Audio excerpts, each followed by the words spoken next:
Hi అండి, అందరికీ నమస్కారం. నేను మీ వేణుగోపాల్ రెడ్డి ఫ్రమ్ జోష్ ఇన్నోవేషన్స్ ప్రైవేట్ లిమిటెడ్, జోష్ ఇన్స్టిట్యూట్ ఆఫ్ ఫారెన్ లాంగ్వేజెస్ మరియు ఎడ్యునైన్ కెరియర్ గైడెన్స్ సంయుక్తంగా విద్యార్థుల కోసం అనేటువంటి అనేక వీడియోస్ మనం చేస్తూ ఉన్నాం. ఇందులో భాగంగా భారతదేశ వ్యాప్తంగా ఒక 10 లక్షలు ట్యూషన్ ఫీజు అనుకోండి, ఇటువంటి ఉన్నటువంటి కాలేజెస్ మనం కానీ ఒకసారి తీసుకున్నప్పుడు ఫస్ట్ వచ్చేసి ఢిల్లీ రీజన్ దగ్గర నుంచి మనం తీసుకున్నప్పుడు 10 lakhs బడ్జెట్ కాలేజెస్ ఏమేమి ఉన్నాయనేది మనం చూద్దామండి. బడ్జెట్ కాలేజెస్ ఇందులో ఢిల్లీ రీజన్ మనం చూస్తున్నాం. ఫస్ట్ ఢిల్లీ రీజన్ తీసుకున్నప్పుడు మనకి జీడీ గోయంకా యూనివర్సిటీ, ఎందుకంటే దీని ట్యూషన్ ఫీజు వచ్చేసి 9 lakhs అండి.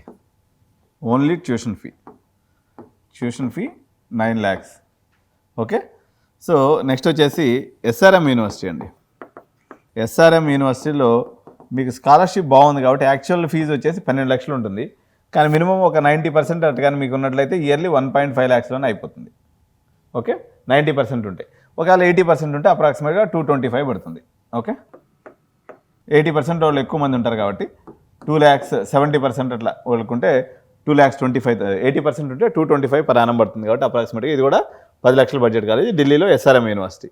మీరు అదే బెన్నెట్ తీసుకుంటే 90% అబోవ్ కానీ ఉన్నట్లయితే, 95% అబోవ్ కానీ ఉన్నట్లయితే మీకు బెన్నెట్లో కూడా ఈ 10 లక్షలకి అయిపోతుంది. బెన్నెట్ యూనివర్సిటీ కూడా 95% అబోవ్ ఉంటే ఇక్కడ ఈ బడ్జెట్లో అయిపోతుంది. ఇది ఢిల్లీ రీజన్కి సంబంధించినటువంటి కాలేజెస్.